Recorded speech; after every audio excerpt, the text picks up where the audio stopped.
All right. We are live on Decentralized Radio with Matt from Rhizal, Ryan, who's in my house right now in Wyoming. It's a good time. And we are going to talk a little bit about grounding and entrepreneurship today. Matt, how's it going, man? Doing great. Yeah, I'm excited to talk with you guys and should be a fun conversation. So, yeah, thanks for having me on.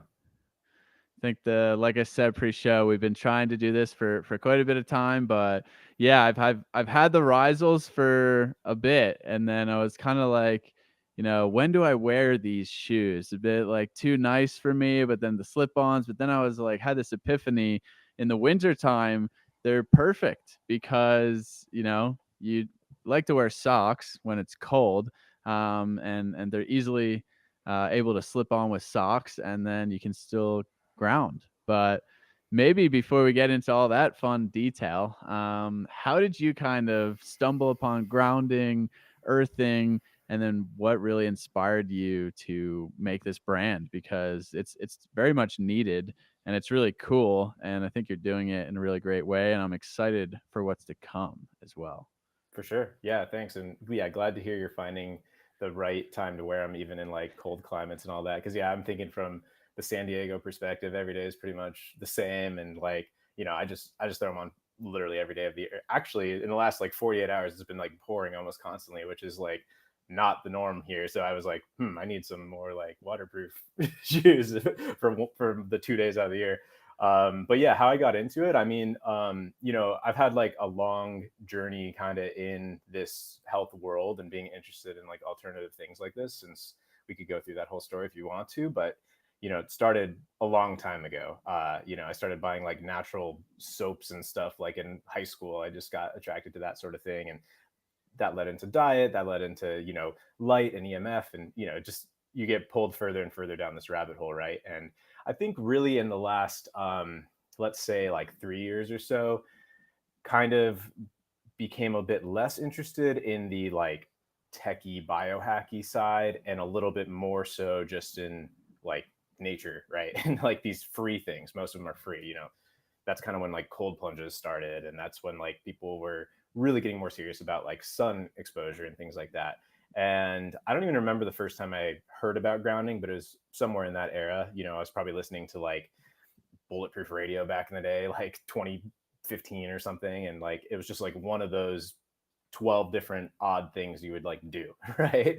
And so yeah, it was something I would like think about, but a few years ago started taking it more seriously, like grounding just as much as I could really. And wanted grounding shoes. I started wearing barefoot shoes. That really was the way to go into it. That started way back, probably also like 2017 or something like that. And I just felt like, well, I want all these aspects of barefoot shoes, but I also want to be grounded, and there's not many options available. And I also just want shoes that are chill and casual and everyday, and not like, especially early on, all barefoot shoes were like super dorky, right? Now there's a lot of cool options, but there's still very, very limited barefoot grounding shoe options. So yeah, it was really just a matter of like scratching my own itch, which, like you said, we'll get into other ventures and entrepreneurship and stuff like that. But that's really my perspective these days, is just like, dude, make what you want in the world, and like you'll find the other weirdos that think like you do, and they'll be as stoked about it as you are. So yeah, it really just comes down to like what I wanted, and making it exist. No, and that's pretty. And me, it's funny. Me and Tristan were having conversations, sort of about this before we hopped on the call here, just about the idea of not reinventing the wheel per se, but finding how you can put your spin on something that might be missing within a space, or like that was one of my big complaints in general with grounding shoes. Like they're always like a sandal, or like you said, so the whole foot shoe, and those are great for like certain parts of the year, or maybe certain parts of the country are better than others. But like right now we got like almost a foot of snow in some drift areas like around here, and we went hiking earlier, and so it's kind of nice to, like, if you want to be able to ground year round, have a whole full fitting shoe. And so I actually kind of want to ask you about design of the shoe and how you guys came about to sort of the fit that you guys finally found with the versions you have now, because I really like them. They're kind of slick, casual, and everyday use, and I'm sure that's part of like some of the design that you came to it. But I'd love to Mhm. know like the process of like kind of beginning, like concept to finish, how that looks, because I think Sure. when you're making a physical product, there's a lot more that goes into it than I think you would imagine, just like having the idea.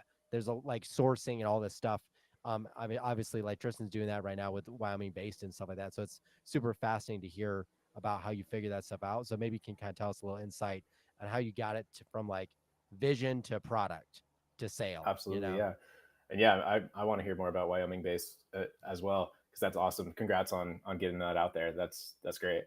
But yeah, I mean, so slight background on that is I've been in e-commerce for like basically since I was 18. Like it's all I've been doing. I never had an adult job. Like I did graduate college, but I was already like doing e-commerce stuff and just have managed to ride that for the last 10 plus years at this point. So that's kind of been my thing. So this was just like the next rep on many reps of that, and never having any like, wildly huge, like selling a business for millions of dollars or anything like that, but like, been able to sustain myself off it, which is really the goal. So yeah, had some reps already. So I don't want to make it sound like, oh, it was like so easy, but I did kind of like, my initial vision of Rhizal was like, this is like a side project and this one's just for fun. And this is just something I want.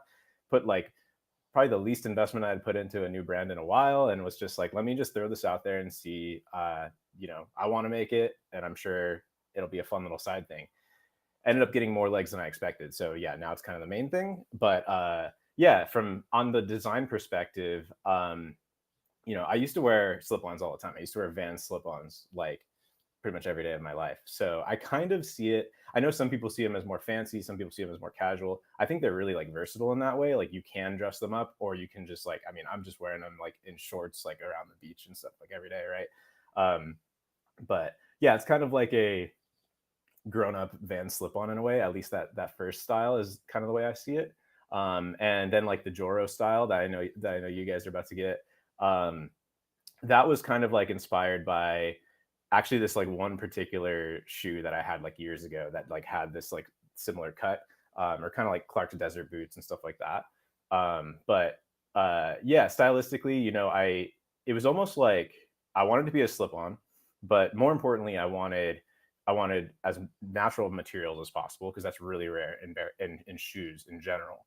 And I wanted, of course, the grounding, and I wanted the wide toe box. So those were really like the priorities.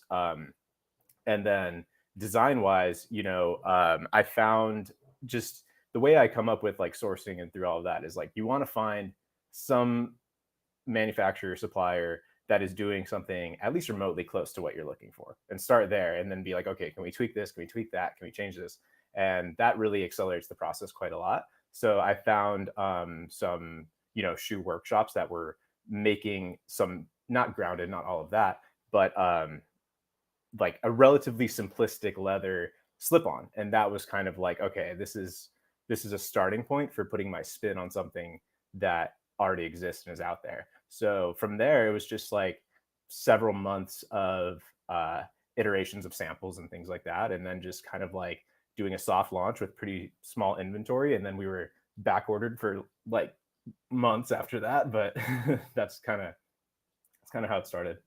Yeah, I think when I first saw you guys, I was really intrigued and impressed on the fact that it's like pretty much all like natural materials like leather, which and grounded. And this is something that really still doesn't exist anywhere else, I think. So what why are shoes so far from what they used to be in this regard? And how challenging was it to get like a leather outsole and really use this type of material? And you have some cool like different forms of leather as well, from like cowhide leather, I think, to what buffalo leather or Yeah, the outsole is the water buffalo leather, water which is a little buffalo. more Yeah. like robust and a thick slab leather. Yeah, So some people so hear that talk and they think about they're like, that. yeah. Yeah, a little bit, because that to me is like almost like the biggest differentiator and the most interesting part. And then we can get into maybe the grounding side of things there compared to like the leather Mhm. versus the copper plug.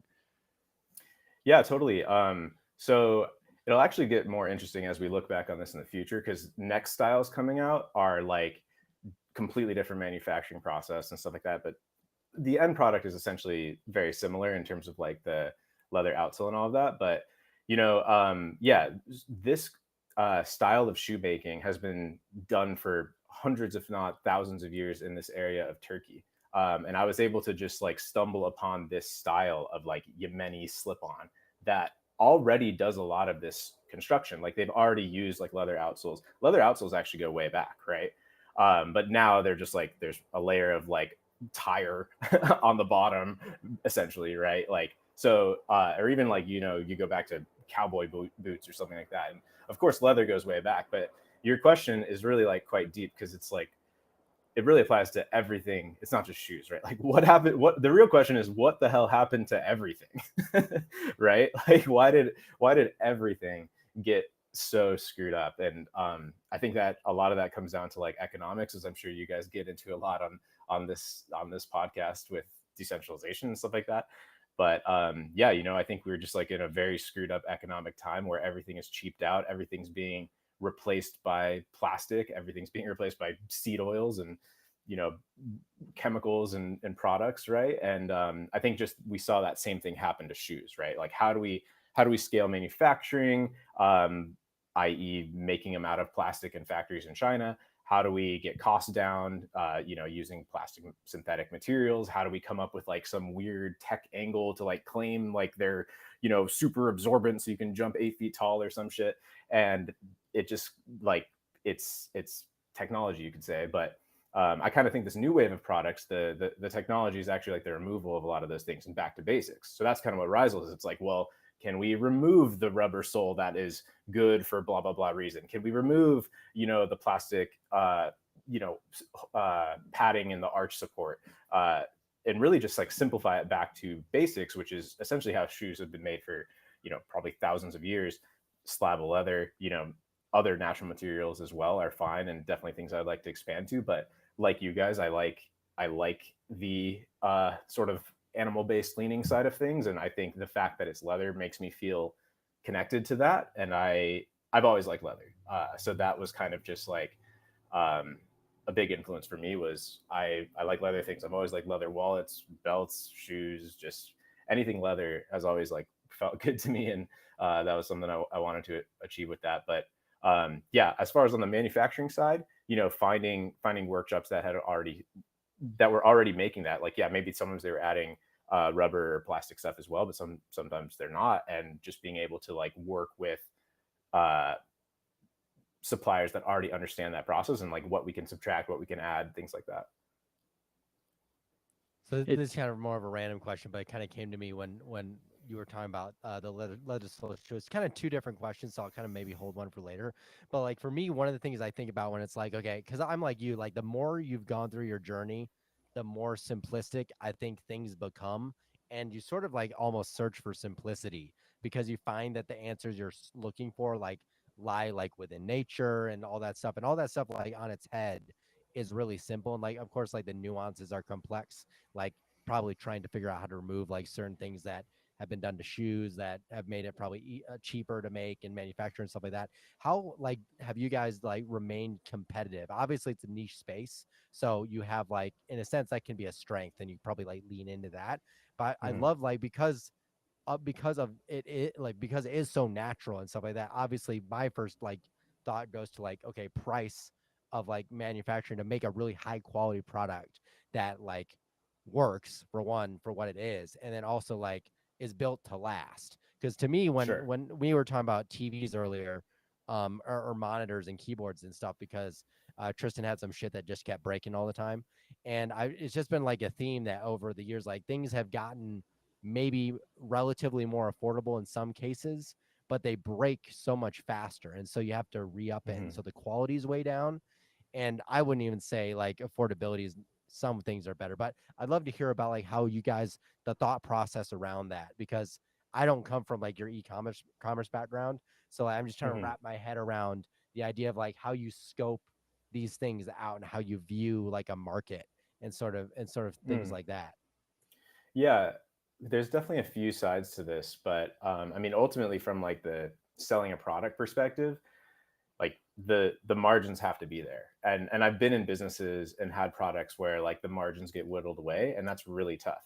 That said, I'm sure Rhizal has way lower margins than like your typical manufactured shoe, right? Like that is just made out of plastic or whatever. So, you have to just let that absorb into the price in some way. And that's why a lot of the things that are the things we're into these days are higher priced versions of the cheap shit that you can find at Walmart, right? But it just has to be that way. And that is again a symptom of everything being like replaced by cheaper materials, and then, you know, essentially everyone getting used to fake versions of the thing, and then being like, well, why aren't these shoes $20? And it's like, well, because there's, a human used their hands to put together like cow leather to make this beautiful shoe that got to your door. And it's like, that's real. That's real. There's real costs in that, right? And that just has to be absorbed into the product, and then that's part of the story that you tell.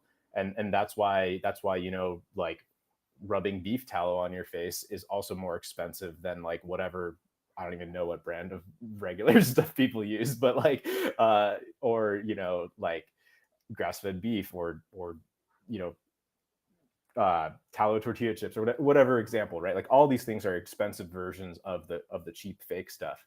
And yeah, I mean, I don't really know if I have like a direct answer to that question, but like when you're kind of like scoping it all out, you just have to like it's either going to work or it doesn't, or you have to find a way to like put the value at a higher price point, right? No, And a no, lot of people, no, you totally answered it, and like, I'll kind of let you finish there. But like that, the whole point is like, like you said it like pin like head on the nail. Is just people are used to like the convenience culture of, and it's sort of yeah, been like in a way just like hyperinflated in our minds of like what prices really are, because people just don't know, especially when it comes to like quality material.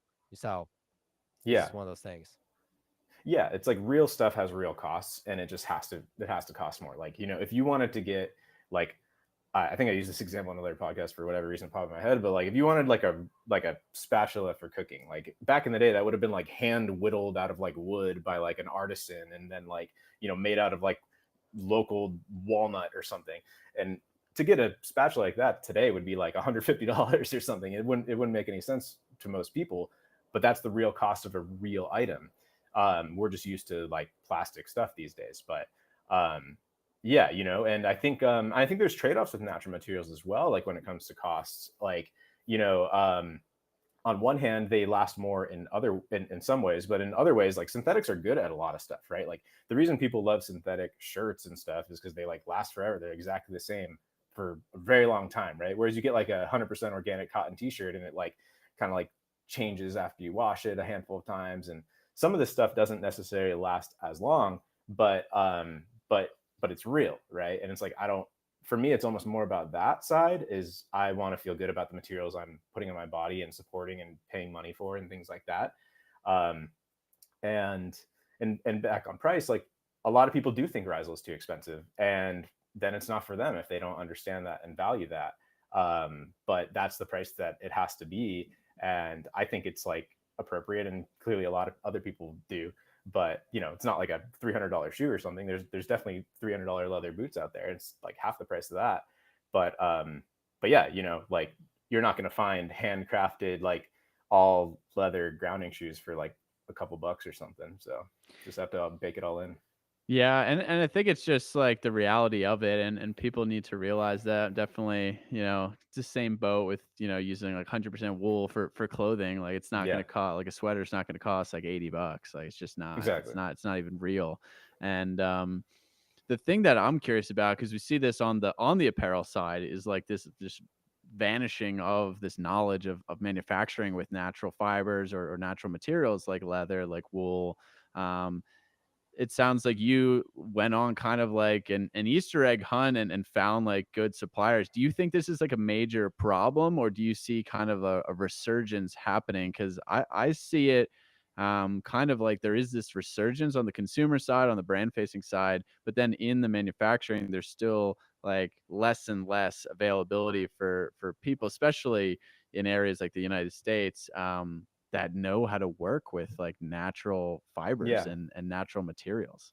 I'm sure it was a similar journey to what you've been going through, and it is an Easter egg hunt for sure. You can't just like fire up Alibaba and like find a manufacturer and be like, hey, can you make me like a undyed wool sweater with like natural stitching and like a knot and polyester tag, or like, you can, it's hard to like do all of that stuff or whatever.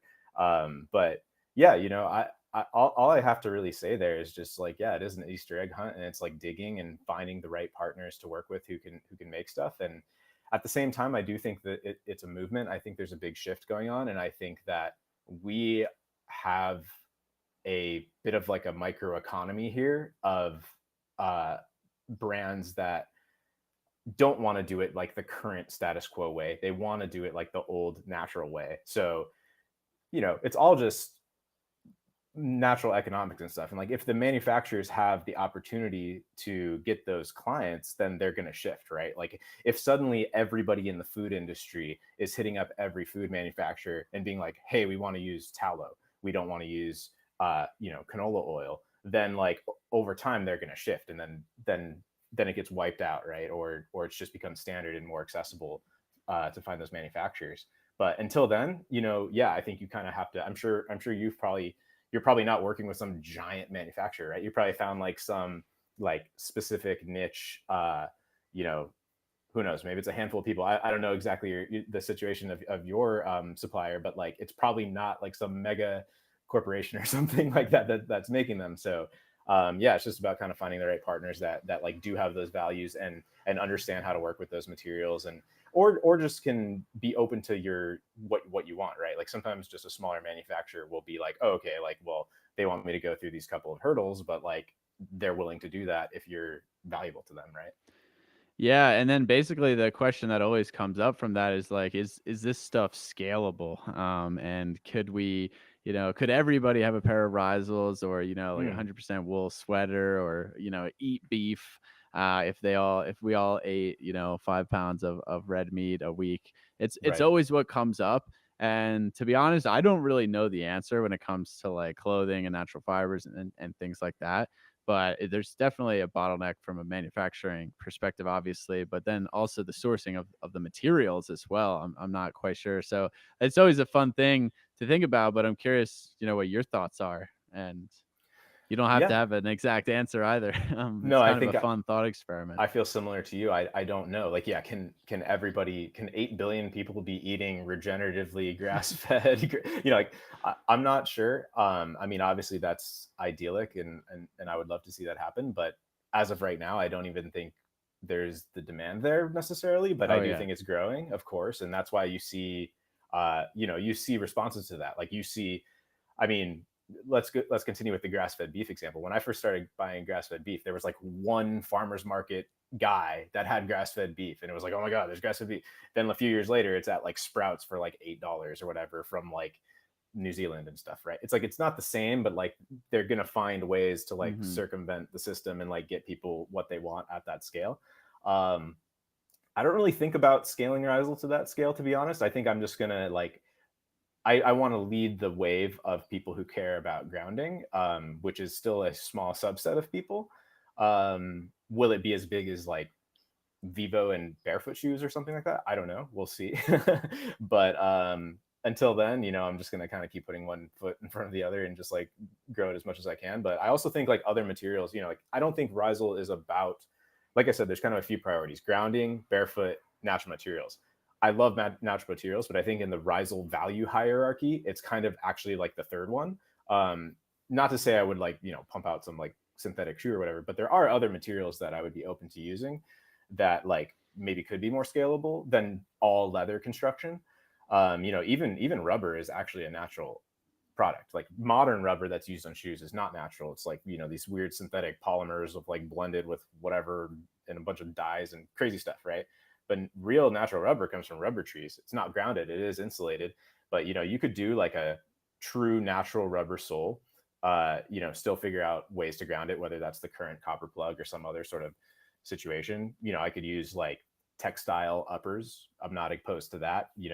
Hemp, there's a million materials, right? So I'm sure there would be ways to scale that. And I'm hopeful that over time, Rhizal won't just be this one form of construction of a shoe, but like many. And that even gets into where you're located. And like, I would love to do something more outdoor, all weather focused. I'm glad you like are stoked about them in the snow.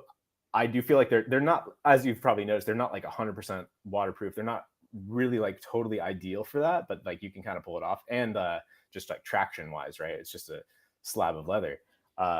So more of like a everyday, like, well, my consideration of everyday weather. But yeah, you know, over time, like for that, maybe that would need other materials to really accomplish these other like sort of attributes that ideally different styles of shoe would have.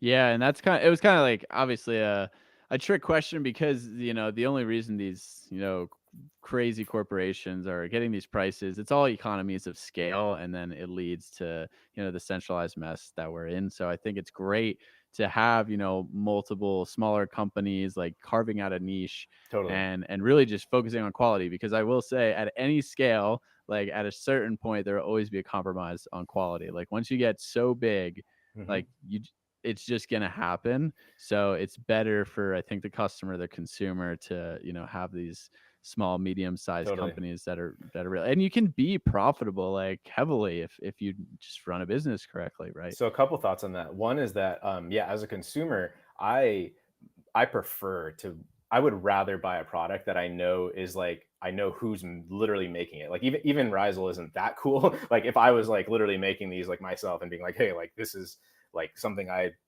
love stuff like that. I love knowing like there's one guy who like meticulously perfected something and it's not scalable, right? The not scalable stuff is the best shit in the world. Um, but on the other hand, yeah, you want to find the right balance of that, right? You want to find the right balance of having like that real quality, but also being able to grow it to a level that it can actually reach people, and you're not just like making it for two people or whatever, like locally passing it out in your village or whatever. You want to get in front of people, and that's the era we live in. The internet, we can get in front of millions and millions and millions of people. Yeah, I said I had a second thought, but what was that? Forgot where else I was gonna go. No, that's all good. I actually was thinking just in the back of my head during this because we're talking about like grounded, being connected. And I think that goes to like, I loved all your analogy you've used because the idea is be connected to some degree to wherever this product, food, whatever came from. And that's sort of like the idea that's been lost on like a high level, pretty much in every facet of everybody's life in modern society. Is like you're not connected to anything. Like the whole Hmm. social media thing is like stay connected, but it's like the most disconnected connection you could probably have with Right. anybody. In some ways, Totally. like some ways it's obviously good, like we're talking to you through that, but it is sort of like that return to nature thing. I'd love to know sort of the benefits you've seen for yourself personally from activities like grounding, and making that a part of like your own sort of part of life and sort of Hmm. that reconnection for yourself. Yeah, I mean, there's definitely something to it, especially with these natural things that I would kind of put like certain activities like grounding or like cold exposure or like jumping in the ocean and stuff like that in a certain bucket. And for the years before I was doing more of that, I was like more meticulous about my diet than I am now. I was like more avoidant of certain things than I am now. Uh, and that was kind of weird because eventually I realized that I actually feel better worrying about those things a bit less and making sure I'm jumping in the ocean, making sure I'm outside grounding, getting sun, like all these things that just kind of happen natural with just being a human on this planet, like actually have more of a noticeable impact on my energy, on my sleep, on my focus, on my ability to just feel present and engaged.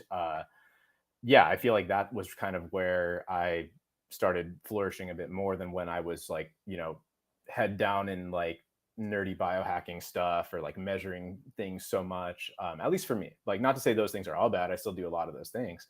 But yeah, like I feel better since putting more of a focus on like that just natural grounding sun, especially honestly, especially sun. You can't package that up and sell it or whatever, but like yeah, I think those things kind of go hand in hand, right? So yeah. Yeah, I mean, same here. I think both Ryan and I would agree fully that the more connected we get, the less that we're stressing out about like the minuscule details or gadgets and supplements specifically, and the more Mhm. we just get outside and live a more natural, connected lifestyle, the better we feel. So, Yeah, That's why I think the Rhizals are so great, because it is a challenge to, ground in a modern world. totally. And something I want to get back to is, yeah, kind of how the leather and then the copper plug like all plays into that, because obviously leather is kind of like a natural material that, animal skins would be connected to the ground. It has some conductivity to it. It So does. why Yeah. don't we talk a bit about that, because that's kind of the fun stuff, especially for me, is getting into that side of things, and how you kind of value these, and or rank them in terms of their effectiveness, I should say, and how that's really Mhm. differentiating. Yeah, I will say, like, I think you're the expert between us here on this sort of thing. Like, but yeah, I mean, for me, what that came down to was like, obviously, copper is extremely conductive, so that's just kind of like, okay, bases are covered if we use a highly conductive thing.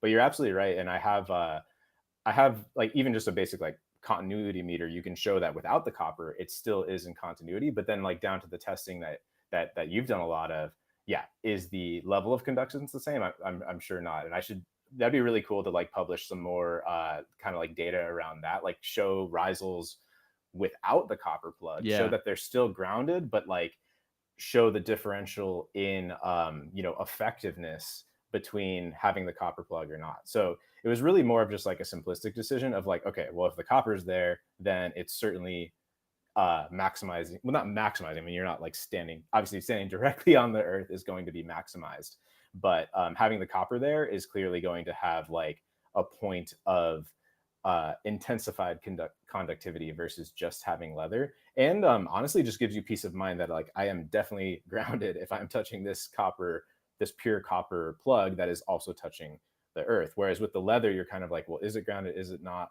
Because that's kind of like a gray area, at least the way people see it. Um, and slight tangent that you reminded me of was that I also see Rhizal as kind of like, it is like a supplement. Like it's not a replacement, right? It's not like I'm never going to go around saying like just wear your Rhizals for a couple minutes a day or whatever, and then like you're magically whatever. It's more about um, if you're not living a perfectly optimized life. I'm definitely not living a perfectly optimized life. You guys are killing it on like the nature front, like out like in those shots I see like where you're at. Like I mean, I'm like definitely not completely EMF optimized here, but the way I see it is like Rhizals. If I'm out just like going on with my day, I'm getting hits of grounding just on the sidewalk even. Yeah, maybe it's not the absolute maximum grounding of like a pristine lake in Wyoming or something. But that's just like little hits of grounding that I'm getting without even doing anything differently, right? And yeah, I think jumping into the ocean, being truly barefoot, whatever, like yeah, that's going to be maximally effective. But I think there's a benefit to just like getting additional effortless hits of grounding throughout the day. It's like kind of even back to the grass-fed beef example. It's like you might take liver capsules or something, but that doesn't mean don't eat liver, right? So yeah, just a quick thought that came to mind. No, I think it's spot on. I think it's true, because we unfortunately, live modern lives. We wear footwear. We need to cover our feet. We can't just walk around barefoot all the time, even though I try my darndest in the summer at least. It's definitely not That's great. possible in the winter. So I think it's really important. And I think again, the leather outsole component is really like, this stuff just doesn't exist anymore. So I'm really Yeah. excited. And you mentioned kind of like the boot potentially coming up. That would be my number one request, because yeah, Ryan and I walked up a steep hill today, and I'm just wearing my Vivos, and I'm like, yeah, they're great, but it'd be even more awesome. Like I'd be willing to pay however much to have like a Yeah, fully leather boot that's grounded. And yeah, that would be killer. Yeah, I have like how do you the work I guess the biggest question for me is the traction component. Like, how do you hmm, figure out traction with like leather yeah. outsoles? Is that a challenge? Or is that just something you haven't really prioritized obviously in the Yeah, I mean, with the slip current ons? styles, it's not the top priority, as you can tell. It's just a slab. It's not like yeah, you're not going to be going on like a super intense hike probably with them. But the thing is like that natural leather has more traction than people might imagine. Like it's not like you're going to slip or something, but it's not perfect for hiking and outdoors or stuff like that. But I kind of think of it more of like my day-to-day environment, I guess is my perspective, right? Like you have an amazing access to areas that you would want to be barefoot, like right outside your door. Whereas most people, it's like, like oil spilled in the street or something that you don't want to be like stepping barefoot on that. But yeah, so I mean, the first current style outsole, I would say, is not perfectly optimized for that like all terrain traction environment. But as you wear it, as I'm sure you've noticed, when you try them on like brand new, they're a little bit more slick than after you've worn them a bit, because they just get like natural abrasions in the water buffalo slab leather outsole. So that kind of adds a little bit of traction. Still, it's definitely not going to be the traction of a synthetic. But yeah, I think yeah, to be fair, I do think like the boot style we're talking about is like further down the line. Like there's a lot more coming before I even try to tackle that one, because that's going to be like a completely different manufacturing process probably. But I think the solution will be probably something with natural rubber and still figuring out grounding, like, and still having grounding points, but using natural rubber maybe in like even just like a pattern, like lines or something. Like it doesn't have to be the whole sole necessarily, but still make it grounded. But yeah, I think if you want something that competes with like Vivo hiking boot style barefoot shoes, like you gotta use something other than just leather. Yeah, because the way I was like imagining it, because I had the same thought too this morning when we were out there. I was like, yeah, you probably couldn't take these shoes into like a foot of snow while walking up. I mean, not that like the average person is probably gonna be doing that, even on like they're probably not gonna look at them and be like, yeah, I want to hike up that like near vertical incline with like Yeah. a 30-pound like kettlebell in one hand and a weighted vest. But uh, Yeah.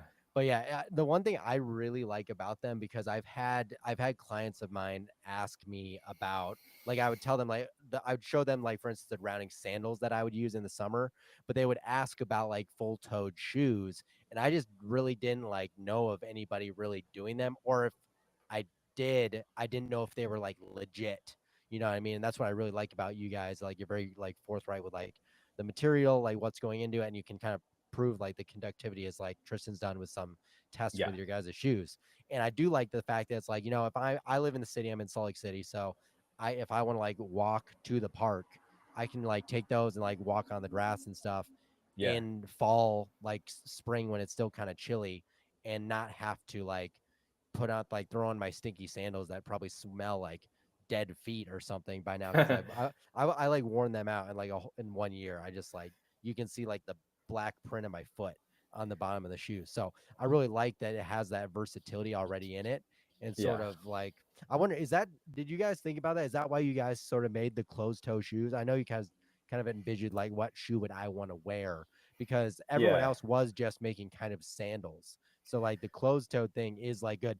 And in my mind, one of the things I think about with closed toed shoes is like, how do they protect like the sanctity of my toe position? You know what I mean? So Mm. did you guys put any thought into that at all? Because most shoes, like, like just kind of like cramp your feet like in like Yeah. this. And I kind of like that it has that different toe at the end. It's kind of nice. Yeah, well, the toe, that aspect came from already wearing barefoot shoes for a long time, and just like knowing that, like, to me, that's why I rank it second in like kind of the Rhizal value hierarchy, the barefoot stuff, because to me it's just like so obvious. It's crazy that shoes aren't that way. Like, yeah, shoes should have room for your toes, and they shouldn't be like supporting your foot in the areas that aren't even weight bearing necessarily. So those are kind of just like the uh, cost of entry as I see it, like, flat sole, wide toe box. But yeah, like you said, I saw that, grounded sandals existed. I felt like there weren't options for everyday sort of casual shoes. So that was kind of why I focused on that first. We are definitely going to do sandals and stuff. Like that's actually coming relatively soon, the first one. Um, but totally different style than ones that like exist currently. But yeah, it really just came down to like, what do I want to wear just like day to day, and starting with that. Because yeah, I actually never had any grounding footwear prior, because as much as I wanted it, I was like, it's just not for me. Like the style and like the use case of it just wasn't what I was looking for like my day-to-day lifestyle. So I wanted to make something that would fit with my day-to-day lifestyle, that I could like wear to a coffee shop or out with friends or whatever, and just like go about my day and still be getting grounding without like feeling super goofy about it. Yeah, it's great to not yeah, I mean, the Jesus sandals, as everyone tells me, are like they're cool, and I don't care. I mean, I have no, like, regard for what people think about me at this point, but the Rhizals do look nice. I mean, I think I even wore them to, like, a job interview one time. Like, you Oh could yeah, literally dress them up, you could wear them to the beach, you could wear them outside in the snow. It's nice, and people have like I worn them to weddings. Yeah, yeah, yeah, it's yeah, you great, can and dress it up. I think the optionality is always important, right? Again, the more options we have in the market that are like higher quality, the more selection you have, and it's great. I think that's what we really need. And Yeah, again, just being a part of this space, I've seen so many, new brands come forth, and it's really inspiring to see. But we're really just getting started. I mean, we all live in kind of like an echo chamber to some degree, and it's easy to get caught up with, like, how much is going on, but really we're all very small. Like, we're we're very niche, yeah. we're very small, but it's inspiring. And that's maybe what I want to get into next in the last, back half of this pod is kind of your background in the entrepreneurship, the e-commerce. First Sure. off, like, what, if somebody who's really into health has a couple ideas, like, what are your, like, number one recommendations for pursuing it, getting started? Like, let's say they have a good idea and then they just don't know Mm, where to go with it. interesting. First, I'm going to give a slight curveball slash disclaimer, which is like back when I was doing, and we'll get into this in a sec, but I used to be doing like Amazon selling a lot. And I was kind of like, I had a YouTube channel. I was doing the whole personal brand thing. I would consult with people. I had a course and all that, and like, would like tell people what to do or whatever. And I've like 100% retired from telling people what to do. So All like right. ultimately it's like if you have it in you, like you're gonna do it, right? So yeah, I don't know if like I'm super prescriptive about it.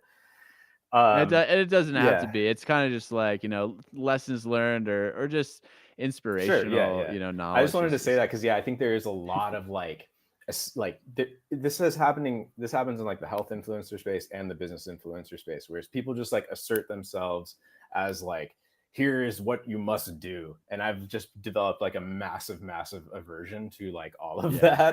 that. um, just my personal sort of feelings these days, but yeah, I mean, really, I'll just say what it came down to for me, and it's like I just could not ever see myself like in the normal system of like have a job and like wake up at 6:30 with an alarm and like drive. Like it just wasn't going to work for me, right? So I always had this like entrepreneurial bug that like I have to make this work. I have to be able to like create whatever I could envision for my lifestyle, right? So that was kind of the backdrop of it. It took me a lot of years to combine that side with things that I'm more passionate about and interested in with my daily life. And I think Rhizal is the strongest example of that I've done to date by far. The one I've started right before that, RSNV, it's a car parts related brand that I still run with my friend and business partner. But that one was like something I was kind of into. I thought it was super cool. It still is. But Rhizal was like more aligned. So yeah, again, I think a lot of it, I think my number one thing these days is scratch your own itch. So like what are you not finding in the market that you would buy the shit out of? Like simply like, and then just figuring out, and it doesn't have to be like completely reinventing the wheel, like like you said earlier, like I definitely wouldn't claim that Rhizal is like completely reinventing the wheel. Like there's definitely like similar things out there, but it's just about putting together the right package, the right pieces, and honestly finding the right ways to tell that story as well, right? Like that was a big push for me to get into Rhizal, was like, yeah, there were some out there, but they were absolutely not talking to our people. Like they were absolutely not. Like it just wasn't even, it never crossed my feed once in our sort of like bubble. And I'm like, this is weird because this is for our bubble, yet it's not. So I'm like, so I'm going to do this, but in our bubble, which is essentially how it works. So, yeah, I think a lot of it comes down to finding a product that has an angle. And this was the same even when I was doing Amazon brands that were just like random trash, essentially, is the way I see most e-commerce. So don't do that. You know, don't just like try to find some like weird little arbitrage of selling some little trinket, because you're going to get crushed over time and you're going to burn the hell out on that, which I've definitely done in years past. So yeah, something that you're stoked about, something that you would buy, something that has an angle to break out in a market. Because yeah, if you're just like, look, I'm selling like pretty much the same thing as everyone else, then like good luck trying to market that, right? But having a hook, having an angle, like Rhizal with grounding, like, you know, natural wool clothing, that's absolutely a hook that absolutely stands out to a certain type of person. And and then from there, like the rest can kind of just how you can get a lot more momentum, I think, when you get the ball rolling on that foot of like, this is something that stands out, and this is something I'm passionate about, this is something that has an angle that I would buy. Yeah, those are some of the first things that come to mind. But No, I think that's really good. I was just gonna pop in and say, because something kind of stands out to me, because I sort of have a similar but different background where, like, for instance, me and my good friend that I was business, oh, you froze for me. like, we're like gonna find a brand on Alibaba, like get a bunch of them, like rebrand them. We did like the photo shoot stuff, got the website up, and then COVID happened and like destroyed the whole thing. So we didn't even like get off the ground. But I think for me, it's like that there's an appeal to this area of like the idea of like quick cash with e-commerce and stuff like that. But I think like you're saying, it's the power of making a product that people want and enjoy, which sort of comes from your own wants and needs that you like are passionate about, that I think Hmm. makes something a really good product. Yeah. One thing I was going to ask was sort of just like taking, because you were already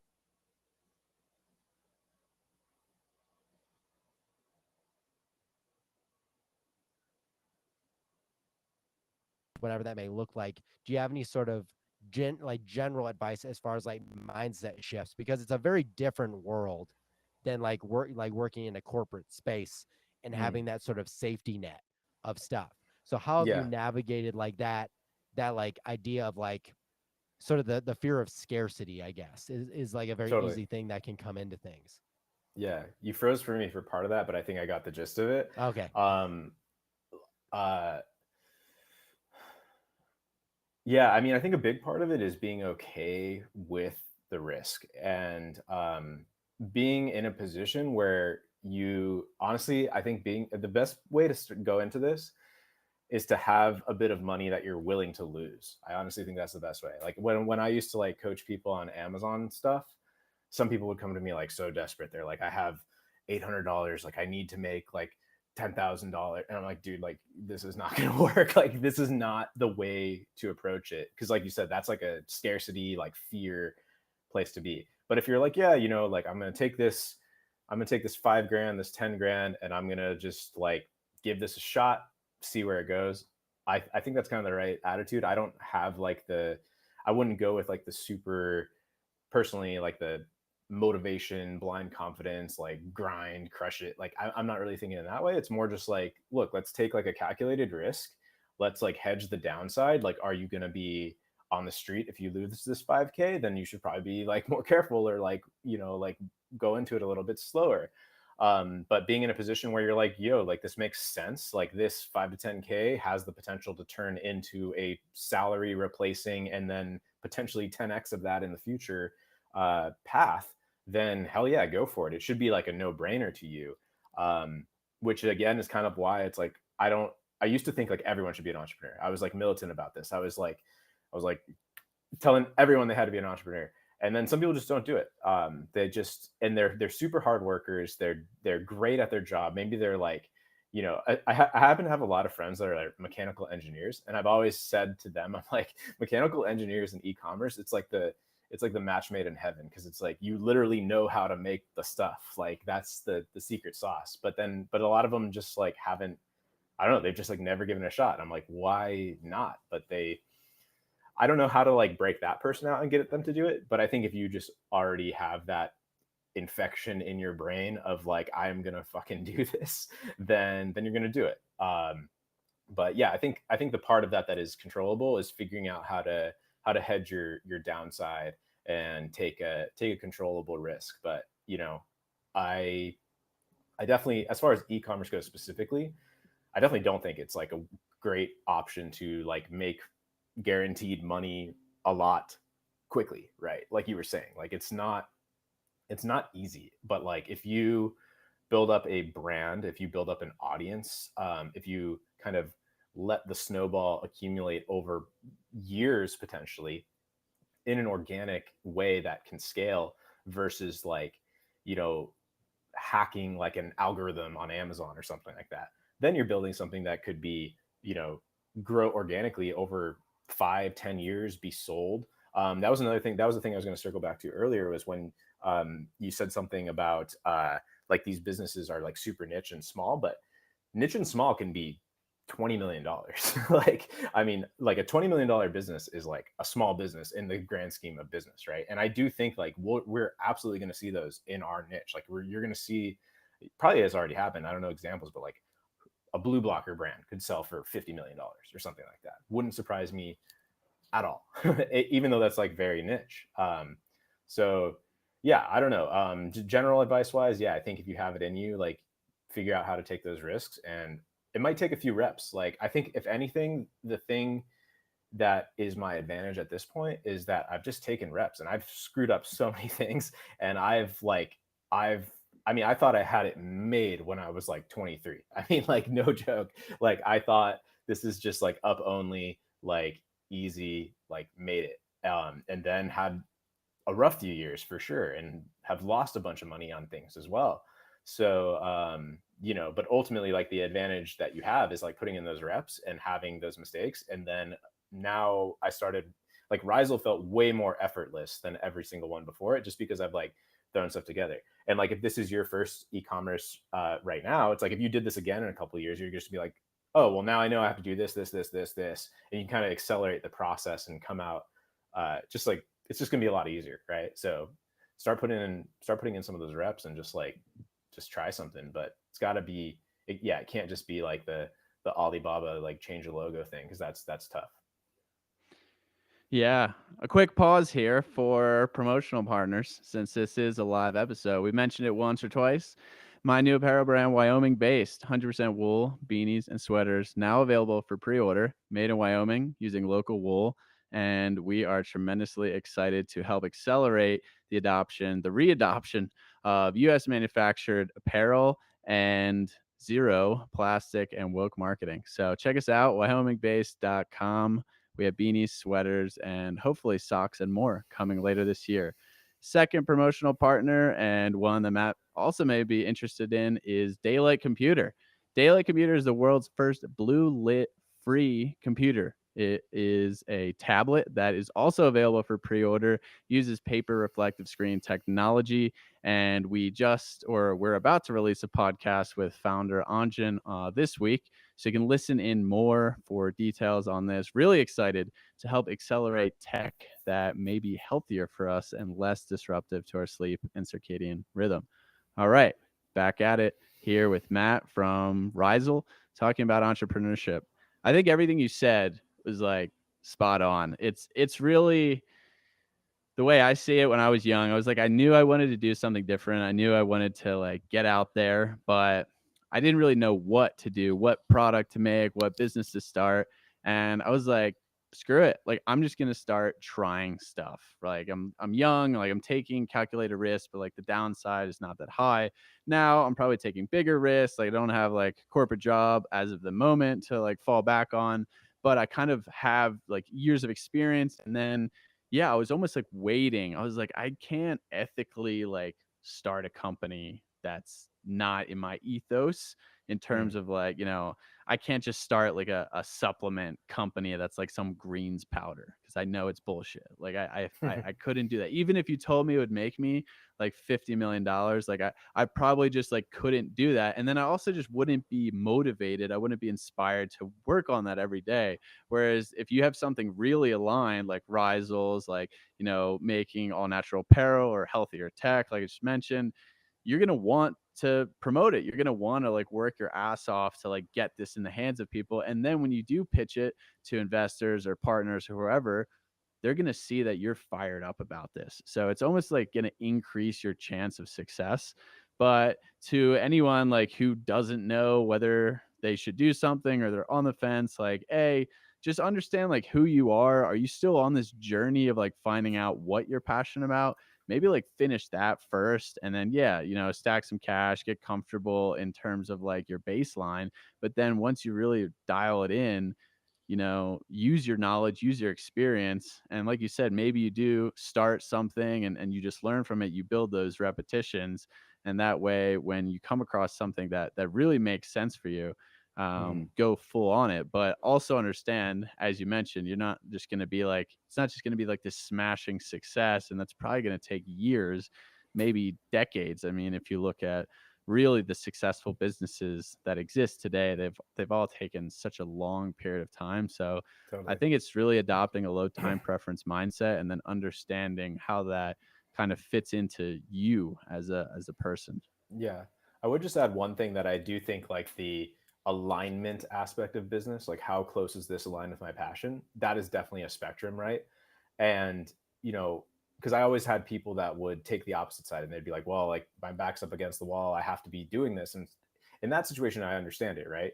But I think it's really just about trying to move further Like you're along that saying, like spectrum. you couldn't like cut the loss if it was like bad, or what do you No, I mean? mean, Where would the like what downsides I meant lie? was actually what I meant was like if you, if your back's up against the wall financially and you're working on Yeah. something that's not perfectly aligned with your everything in your life, spiritually, whatever that is, right? Interest wise, creatively. Like I do think that has its place at times if you have to, right? Like you can't, like not everyone can always be like 100% aligned. But it's just hopefully you're moving like further in that direction of doing things that are like closer to who you are. And I think, like I said, I think Rhizal is the closest I've been. I still wouldn't say like I don't know if I ever will, but like I don't know if work is ever who you are 100%. I think this one's close, and I love Rhizal. I think it's super cool. I think grounding's cool. I think all this biohacking and esoteric health stuff is super cool. Is it like the absolute culmination of my entire life's work over the next like several decades? Probably not, honestly, right? It's like it's what I'm doing now. I'm stoked about it. I think it'll have a several year run. Who knows what will happen in 2030, right? But yeah, I think just like moving it along and ideally finding something that is it has to be an opportunity business wise, but it also has to be aligned with things that you care about, right? Because if your passion is hard to monetize, then you might end up like kind of stuck in a situation, right? So I think it's a balance, but ideally you're doing your life's work ideally. Yeah, and I guess to be fair, it's like it's impossible to encapsulate like your entire being, right? Like I mean, we're very like well-rounded, like it's a big spread on like what encompasses like your personality and what you're passionate about. It's so but the company needs to be specific, I think. So it's like just picking from that tree of Mhm. passions maybe would be like a Exactly. helpful way to Yeah, put it I because like that. I'm sure there's a lot more to you than like grounding, right? But it's just like, oh, that's aligned with like this one aspect that's important to me. And yeah, I Yeah. think it's probably a good way to frame it for people. It's more so, you're just gonna be like more fired up and more driven, and Hmm. really it's also like you said, and what Ryan said is if you see a gap, like you're the consumer, like you should always treat yourself as like the customer. Like would Exactly. you buy this? Like would I pay for this? And that's a good Right. like initial sniff test. You're already an expert in the things that you like. True. That's true. It's it's hard to be objective once you get kind of a in a little deep, I will say. Yeah. Oh, sorry, you guys froze for me. Were you guys talking about something? Yeah, I just said, yeah. Did you not hear the last part? No, sorry. I just froze. I was Yeah, just sitting I was patiently. just saying, you need to be objective, basically, but it's a good, honest reaction. Yeah, no, I mean, it's one of those things where it's like nothing's ever going to be perfect. I mean, that's what I've learned because I literally spent, and I'm sure all three of us have done this at some point where it's like you search for something that brings you like full fulfillment in life. But really the goal is like bring something that at least completes the same ethos that you are in. Like I totally agreed with what Tristan was saying earlier. It's like, yeah, I couldn't probably start like a green powders company either, even if I knew it'd sell like 100,000 like billion things like initially, because it's super popular right now. But it's just like I've always had a hard time, and I think we're all kind of similar in this respect, where it's like if I'm not into it, I have a hard time committing time to make it great. And if it's not 100%. great, it's not going to do well. That's why I really brought up the Alibaba example earlier, was because I've been in spaces where I've had partners that were just frankly trying to make money, which isn't a bad thing to want, but because it didn't like fulfill really a need, and it was in some sense sort of like, oh, we got to trick these people to buying these crap products, these crap Right. bags or whatever, that probably break in like 2 months of owning them. It's Totally. like it doesn't really take you very far. It's not mentally interesting. So Right. you kind of got to find that drive. And that's why, like you said, it's like it is worth like spending time making the mistakes and finding that thing for yourself.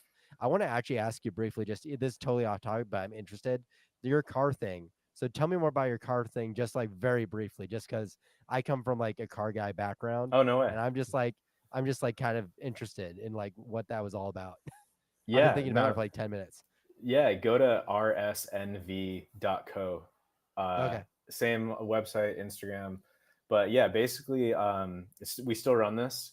Um, a handful of years ago, like when I lived in LA, I was more wrapped up in the car scene. And yeah, this was the era of Amazon YouTuber Matt.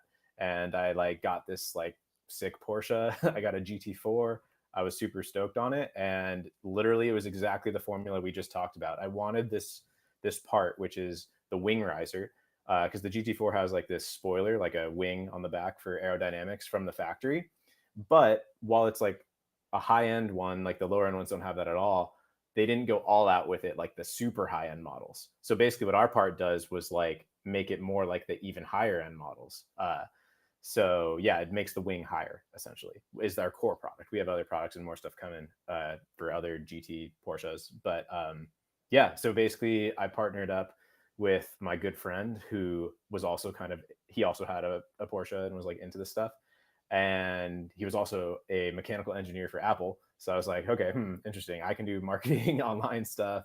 I have the car that we can kind of like experiment on and iterate on. And he has like those design chops and like ability to like, you know, this required like real engineering, right? For that type of stuff. So yeah, that's it. That's the short version, is that we've been running that for like probably like over 3 years or maybe four, I forget. But yeah, it's been like a nice little business. It's nothing massive, but like it's been a good income for each of us with like not a full-time commitment. So yeah, and that was kind of like my first, like, again, not fully aligned with my passions, but something I was like stoked on, right? Like that's like cool compared to like when I was selling stuff on Amazon. It was more like what you're describing, which is like, oh, Yeah.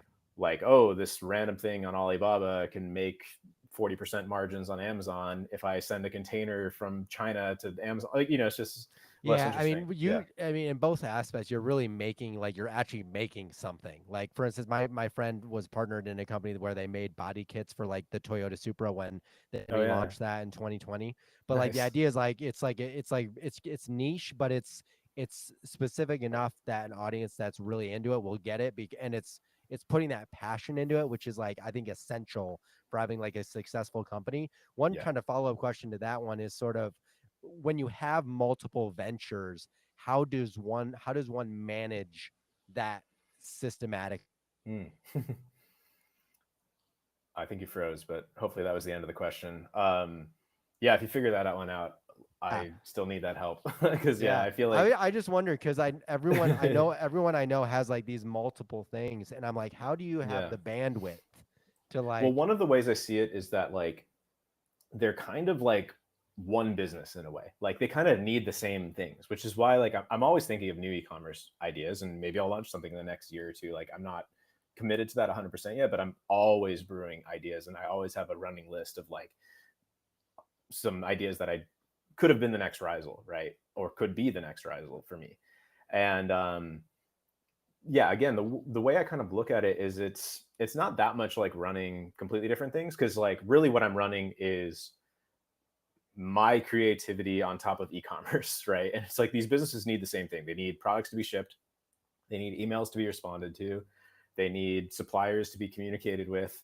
Like it's not really that different, even though the product is different, right? So I don't necessarily, yeah, they're separate, but like it would be probably a lot harder if I was doing completely unrelated things. So when I was doing Amazon, I had like multiple brands, and I always had this vision of kind of like a, what's the word, like a parent brand company of like incubating brands basically. And I'm kind of doing that on some level. I mean, we'll see if I add more to the mix. But funny slight tangent is I actually almost did a natural clothing brand before Rhizal. So that was going to be the next Rhizal. And then I decided to go with that, but still have some ideas in that space potentially. But like, yeah, I kind of have seen that like, okay, it's really just applying the same formula to multiple product lines, but really like this is the business. And it's just like, there's Rhizal, there's RSNB, here's ABC, potentially more.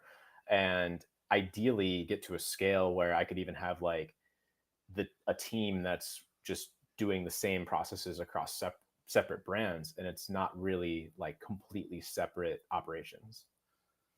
Yeah, But and yeah. something I wanted to ask you about as we round out here is just like the internet marketing piece of it, right? Like I Mm, think if one thing you could provide a lot of valuable insight and that's helpful for people. I mean, it's helpful for myself, Ryan, the listeners, anyone who's trying to start a brand, has a brand, social media. Like what have you found to be very successful in terms of internet marketing, social media marketing, and how has it kind of like evolved? Because I know like Facebook ads 5 years ago are different from Facebook ads today. Like Twitter yeah. is completely different from X from Twitter 5 years ago, right? So yeah, what Yeah. what what are your best thoughts of wisdom there, and what are you excited about? Damn, yeah, that's a great question, and definitely something that's evolved. And I also have this like theory that each brand kind of has its own recipe for this. Because for example, I could tell you what I did for Yep. RSNV, but then when I started Rhizal, I was like, I immediately knew like this was going to have a different set of things. And honestly, almost no overlap with the marketing of RSNV and Rhizal in terms of the strategy. But I just like had this understanding that this type of brand needs this type of marketing, this type of brand needs that type of marketing. So just to put that into like examples, RSNV, super niche product, never ever ran a paid ad, because like it'd be super hard to run a Facebook ad to like owners of a specific model Porsche that there's only like thousands of. Like it's super niche, right? So for that, it was like, okay, how do we do like how do we get mentioned on forums, like enthusiast places? How do we get like in the hands of like YouTubers that own these cars and stuff like that? What else do we do for that? Oh, just like engaging on literally in the early days of RSNV, I would just, because there's not that many people with these cars. So I would just go to like hashtag GT4 on Instagram and literally just like and comment on like every post about that car, because it wasn't like that many necessarily. And then they'd like follow back and then eventually like make $1,000 purchase or something potentially. Whereas with Rhizal, I was like, okay, clearly, and just in the current era, clearly this is going to be short form video uh, in terms of both viral organic content and then putting paid behind that, and affiliate influencers. So those were really the two main pillars that I saw for Rhizal. And it worked. It exceeded my expectations, and that's why we were blown out of stock. And a lot of people who are wearing Rhizals right now probably waited for a long time at certain times of the year to get them. Luckily, that's been a lot better in recent months. But yeah, I mean, some people had to wait because it was just going so crazy with like TikTok videos going viral, and then like the ad spend on it like doing quite well, and big influencers being very interested. But yeah, I still think that that's the main most interesting part of marketing at the moment. I would say would be short form video is obviously, I mean, you guys I'm sure know this, but like that is still definitely the thing. And regardless of platform, like I think that could be like we should do more like YouTube. Probably like YouTube shorts seem to be doing pretty well, but obviously there's Instagram reels, there's TikTok. For Rhizal it was mostly TikTok, but than running the same paid ads on pretty much every platform. Uh, yeah, I mean, I think paid accelerates, right? Like if you can have a ad that can give you an ROI, like you're off to the races, right? Whereas if you want to just like grind organically, then that's playing the long game, which is great. There's nothing wrong with that, and you should be doing that. But obviously, like if you can put hypothetically, if you can put $1 in and get $2 back, you have a money printing scaling machine. So ideally, that's like what you would hope to find. Um, and that, I think comes down to, again, it starts with the product. Like if Rhizal was just another shoe brand, if it was just like, hey, we're selling shoes, you might like how they look, they're comfortable. I think that would be unbelievably hard. I don't think I could do that. I don't think I could just like run ads and be profitable just being like, hey, we got shoes. But you have an interesting angle, right? You have or for your example, Tristan, like, it's not just like, hey, we got sweaters, you might like them, you might not like them, whatever. Like it's like, no, it's like you're gonna tell the story about, you're gonna like paint the enemy of like why these sweaters are shit and why these are good. Like, you're gonna like play this whole story, and it's all true. It's but that's I see that as like the main sort of part of marketing is really like storytelling and education. So that's been the key thing for Rhizal, is kind of like leading with this intriguing aspect, like why is there this copper thing in the sole, like what does this do, and then you like show it and explain it and stuff like that. Yeah, and I think across all businesses, or not all businesses, but both these brands, I would say obviously influencers and people with reach is always huge. And I here's a little tip too, how if you've got a cool product is, this goes all the way back to the Amazon days, but like if you have to be like begging influencers to have any interest at all in your product and they say no, generally like your product is probably not interesting enough. Because for both RSNV and for Rhizal, like for RSNV this was rare, but with Rhizal it's been like, the hit rate on getting influencers to be interested in checking out the product is extremely high, because they're like, holy crap, that's really interesting, I definitely want to try that. And then there's a natural thing, right? And ideally you want a product that influencers want. Like if the influencer will buy your product, like if you get paid orders from influencers, that's a very, very, very bullish sign for your brand. And that's something I've definitely experienced with both of these last two examples that I'm giving. That's kind of like a sign that it's got legs.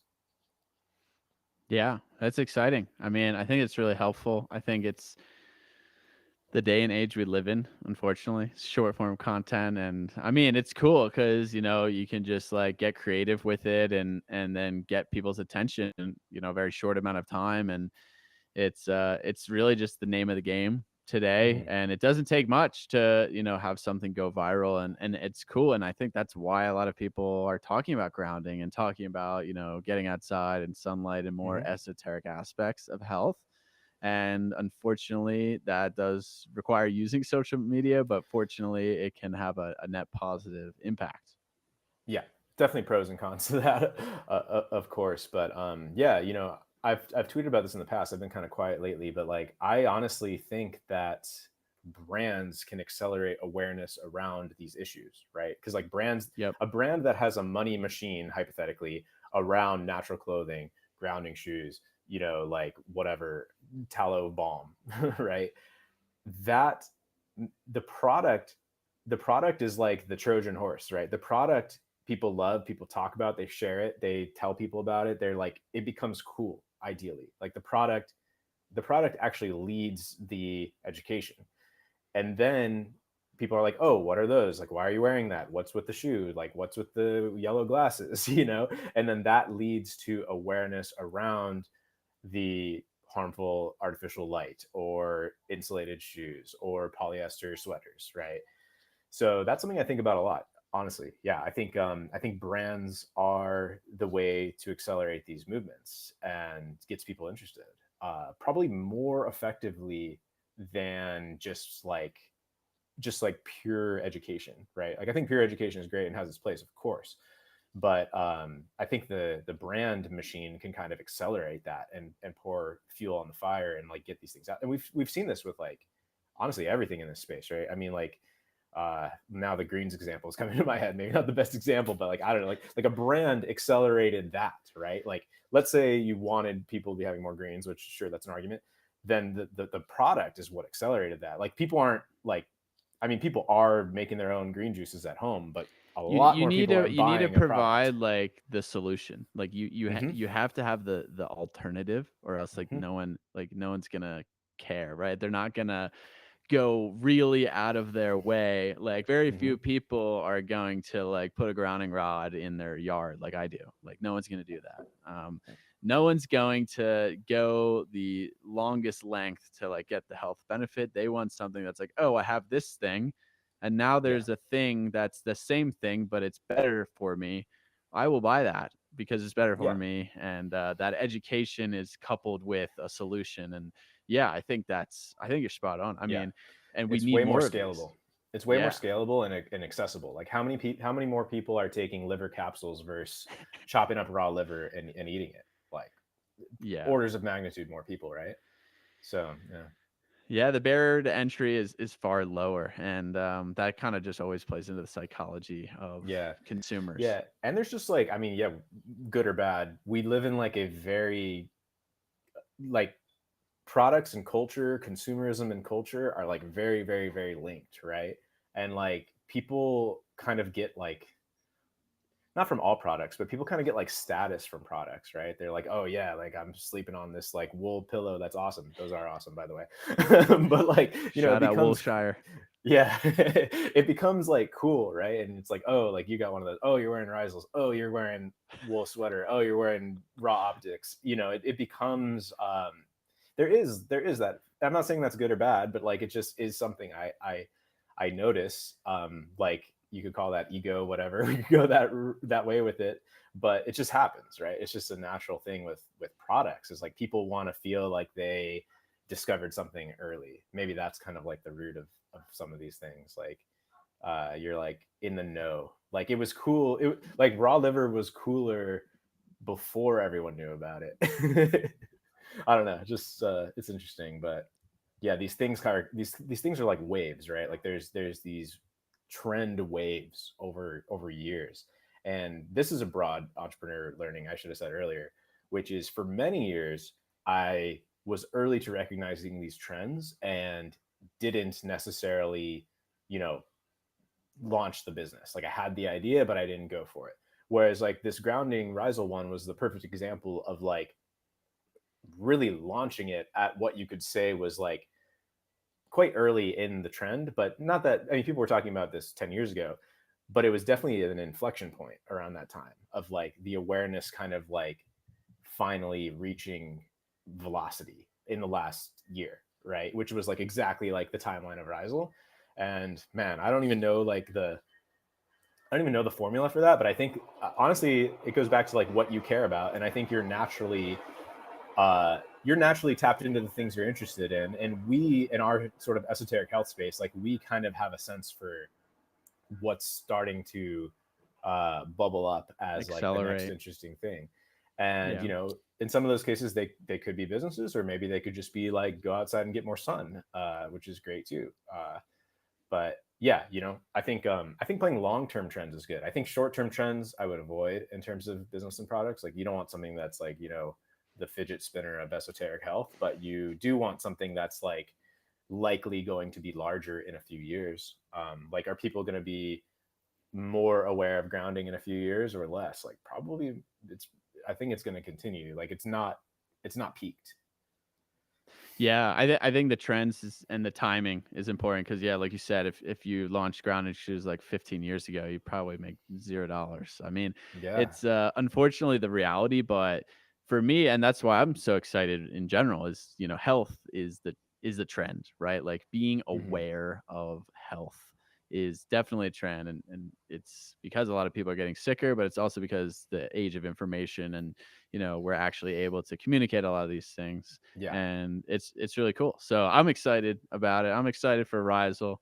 I'm really excited for the mountain boot whenever it comes out. But um, yeah, no, thanks, Matt, so much for coming on. This has been fun. I believe people can find out more at Rhizal.co, and our code should be DRadio. I believe that's what it is, if I'm not mistaken. So, is Yep. there anywhere else you want to point people, social media, articles, or information? Yeah, no, that code should be live. D Radio. Rhizal's RHIZAL.co is the website, or Rhizal Shoes on pretty much all the social platforms. Uh, I am relatively not a personal brand these days, so I'm pretty quiet on social media. But like, I would say Twitter X is the place to find me if people would like to do that, or they could find Amazon videos on YouTube from 8 years ago or something, if that's your thing. But yeah, no, I think that's the only places I would really point people. Awesome. Well, I appreciate you coming on. Excited, for what's to come, like I said. And yeah, appreciate you starting this venture and giving us more optionality in the world of grounding footwear.